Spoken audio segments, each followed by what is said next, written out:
Bonjour à toutes et à tous et bienvenue pour un nouvel épisode de Bonjour à Ville. Aujourd'hui, nous allons parler d'un rendez-vous d'histoire, de mémoire et de culture. Du 15 au 18 janvier 2026, Abbeville accueillera un événement exceptionnel intitulé La fin de la Shoah et de l'univers concentrationnaire. Un véritable festival de l'histoire qui mêle conférences, projections, expositions et rencontres. Pour nous en parler, j'ai le plaisir d'accueillir Hélène Picard, l'une des personnes à l'origine de ce beau projet.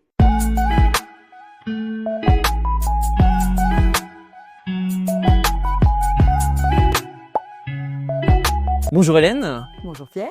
Alors, avant d'entrer dans les détails du programme, est-ce que vous pouvez nous dire d'où vient l'idée de ce rendez-vous d'histoire et quelle est la philosophie de cette initiative?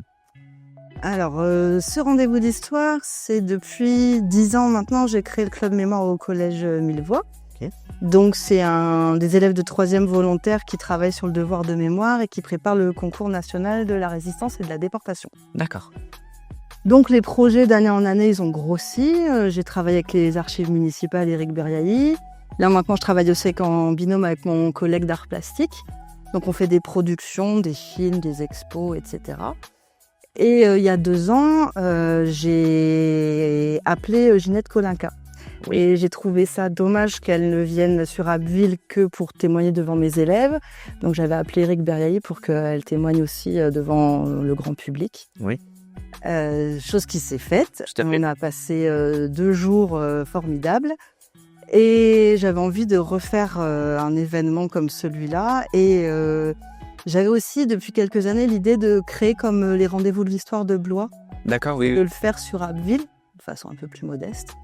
Donc j'ai appelé Aurélien d'Auvergne, pour qu'il m'aide à organiser ce rendez-vous d'histoire. Il a dit oui tout de suite et on s'est mis tout de suite au travail. Le titre de l'événement, c'est La fin de la Shoah et de l'univers concentrationnaire. Donc c'est fort comme titre. Quel message vous souhaitez faire passer à travers ce rendez-vous? C'est vrai que c'est très fort parce qu'on va parler non seulement de la Shoah, de la découverte des camps et de la libération des déportés, des survivants, mais c'est aussi le moment où le monde va découvrir ce processus d'extermination. Donc on veut parler de ça, de vraiment le retour des déportés, et la thématique aussi, c'est témoigner, transmettre. Oui. Donc il y a aussi vraiment la notion de transmission dans ce festival. Donc l'un des objectifs que vous mettez en avant, c'est de préserver donc la mémoire, donc de transmettre l'histoire. Et comment, selon vous, ce type d'événement peut aider les jeunes générations à comprendre ce qui s'est passé et en tirer des leçons pour aujourd'hui? Les jeunes, en fait, ils sont vraiment impliqués dans ce rendez-vous. C'est vrai qu'on a une époque où les derniers témoins disparaissent les uns après les autres. Et donc, comme le disait Ginette Kolinka aux jeunes, c'est vous maintenant les passeurs de mémoire. C'est à vous maintenant de faire ça. Donc nous, on veut pas qu'ils soient seulement spectateurs de notre rendez-vous, on veut qu'ils soient aussi acteurs.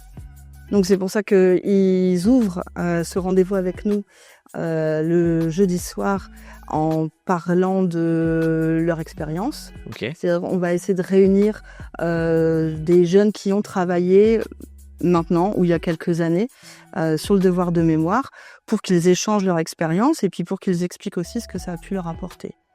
Et ils vont aussi finir le rendez-vous avec nous le dimanche avec une cérémonie d'hommage. D'accord. Oui, donc vraiment ils interviennent, c'est important.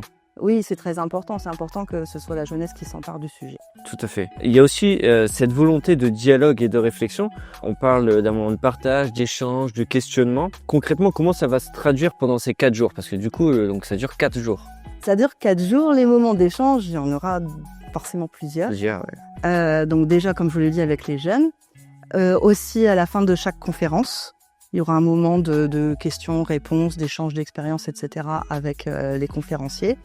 Il y aura aussi les inaugurations d'expos où parfois il va y avoir les auteurs qui seront là, donc on pourra échanger avec eux. Et les rencontres d'auteurs le samedi à Studio Livre lors de rencontres dédicaces. Ok, c'est super, comme ça on voit un petit peu déjà Oui. un petit peu le programme et ça me permet d'enchaîner justement avec ce programme qui est impressionnant parce que on parle de 5 conférences, de 5 expositions, de 14 projections, Oui. des rencontres, des dédicaces. Est-ce que vous pouvez nous parler un petit peu de ces temps forts? Donc on a parlé notamment de Studio Livre le samedi, de la soirée d'ouverture Oui. le jeudi. Oui. Les temps forts, en fait, c'est compliqué d'en choisir un. Moi, je dirais déjà les 5 conférences. Les 5 conférences vont aborder des facettes différentes du sujet. Les temps forts aussi, ça va être les expositions avec leurs inaugurations. Oui. Donc, pour moi, c'est compliqué de choisir un temps fort de ce festival. Mais vraiment, les conférences, on est ravis de la programmation. Oui, parce que c'est vrai qu'il y a il y a pas mal de conférenciers. On a Tal Brutman, Stéphanie Trouillard, Laurent Thierry. Voilà, c'est des grands noms. D'ailleurs, j'en profite pour dire qu'on peut et on doit réserver pour pouvoir assister à ces conférences. Oui. C'est préférable, c'est gratuit. On peut les réserver sur le site de danville.fr. Et toutes ces conférences, elles se passent Au Rex. Voilà, c'est ça, ok. Et juste aussi pour parler des expositions, justement aujourd'hui on tourne à l'espace culturel Saint-André parce qu'il y a une des expos qui est ici justement. Oui, il y aura une exposition ici, il y en aura une à la Maison pour tous et il y en aura une à la mairie. Par rapport à ces spécialistes de l'histoire, comment vous avez fait pour construire ce programme, pour choisir ces personnes?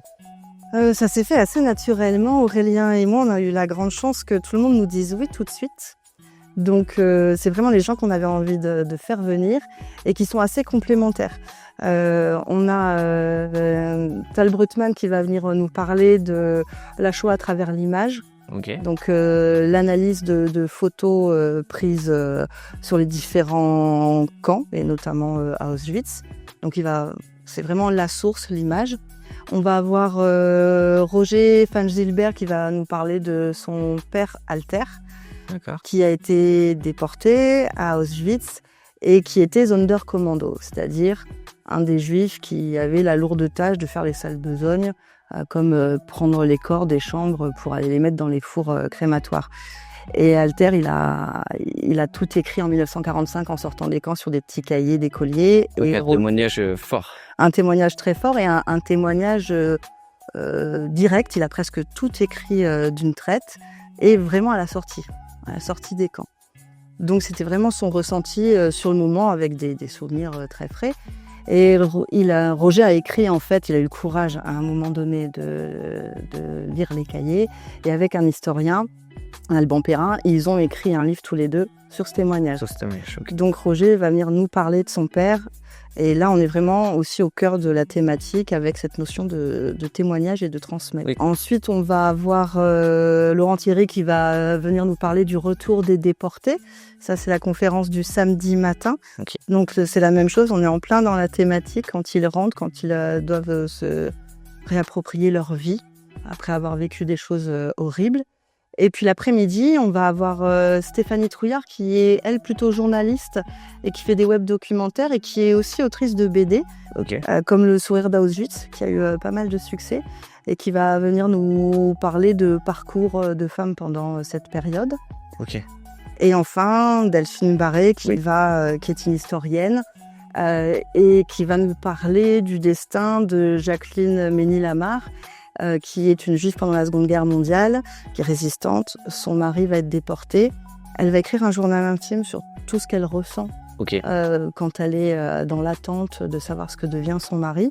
Et ensuite, elle va elle-même recueillir des témoignages, notamment lors du retour des déportés à l'hôtel Lutetia. En fait, il y en a vraiment pour tout le monde. En fait. Voilà, c'est ça. C'est-à-dire qu'on a autant des approches assez globales comme avec Tal Brutman ou avec Laurent Thierry, comme on a vraiment des parcours de vie, des destins individuels avec les autres. Ok. Et à côté de ça, on a aussi des projections de films, notamment le film Une vie, le film Le Fils de Saul. On a des cérémonies, des rencontres d'auteurs. C'est important pour vous que l'émotion passe aussi par l'art, la culture ? Oui, pour moi, c'est vraiment essentiel. C'est essentiel et parfois il y a des émotions qu'on ne peut faire passer qu'avec une image ou qu'avec une musique. Oui. Donc pour moi c'est très important et puis en plus ça permet aussi de parler de choses très très compliquées à une certaine classe d'âge. Là par exemple vous parlez de la BD. On va faire venir l'auteur de Simone, c'est le destin de Simone Lagrange, Oui. une déportée qui, à Auschwitz, qui a été un témoin clé lors du procès de Klaus Barbie. Son histoire, forcément, est très difficile. Et on fait venir les auteurs de la BD, Jean-David Morvan, le scénariste, et le dessinateur David Évrard. Et c'est des dessins assez enfantins. Ok. Mais c'est ce qui permet, en fait, de pouvoir aborder cette période avec les plus jeunes. Oui. Voilà, sans montrer des images traumatisantes. Trop dur. Voilà, c'est ça. Ouais. Donc, il y aura l'exposition autour de cette BD avec l'inauguration en présence des auteurs à la mairie le samedi midi. Et je pense que là, ça va être un temps assez fort avec... j'espère qu'il y aura beaucoup de jeunes qui vont venir parce que c'est avant tout à eux que ça s'adresse. Oui, c'est important qu'ils puissent participer. Et puis, ça, les jeunes, ça les attire. C'est-à-dire qu'ils vont peut-être découvrir des choses avec ces vecteurs-là, le cinéma, la BD. Et puis après, ça va leur donner envie d'aller plus se renseigner, de lire, etc. C'est différent que de l'apprendre en cours, voilà, avec un professeur. Oui, même si on se diversifie pas mal dans nos approches. Du coup, cet événement, je le répète, mais cet événement s'adresse à tous, aux scolaires, aux familles, aux passionnés d'histoire. Comment vous espérez-vous que le public s'en empare ? Déjà, c'est accessible à tous et vraiment, faut vraiment dire aux gens qu'il n'y a pas besoin d'être spécialiste en histoire ou sur cette période pour venir. Et ce qu'on espère vraiment, c'est que lors des moments d'échange, que les gens n'hésitent pas en fait à partager leur point de vue, leurs réflexions, leur expérience. Voilà. Et même ceux qui n'oseront pas, que ça provoque de la réflexion chez eux. C'est-à-dire, voilà, quand on voit des films aussi forts que Le Fils de Saul, forcément que ça marque et que quand on sort de la salle de cinéma, on réfléchit, on y pense encore.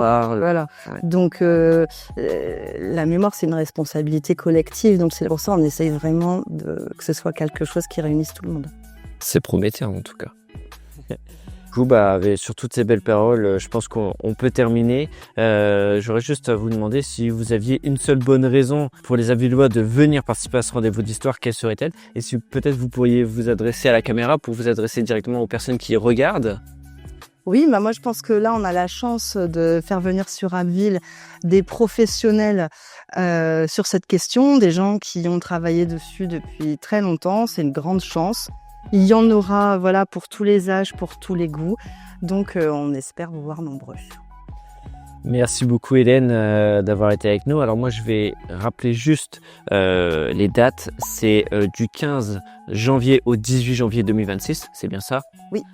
Donc la fin de la Shoah et de l'univers concentrationnaire qui se déroulera à Abbeville. Donc il y aura des conférences, des expositions, des projections, des rencontres pour tous les publics. Donc c'est un moment fort pour la mémoire, la culture et le vivre ensemble. Voilà. Merci Hélène. Merci Pierre. On espère que vous avez aimé cette vidéo. C'était le dernier épisode de cette saison 2. On vous prépare une saison 3 avec plein de nouveautés, c'est promis. On vous souhaite une bonne fin d'année.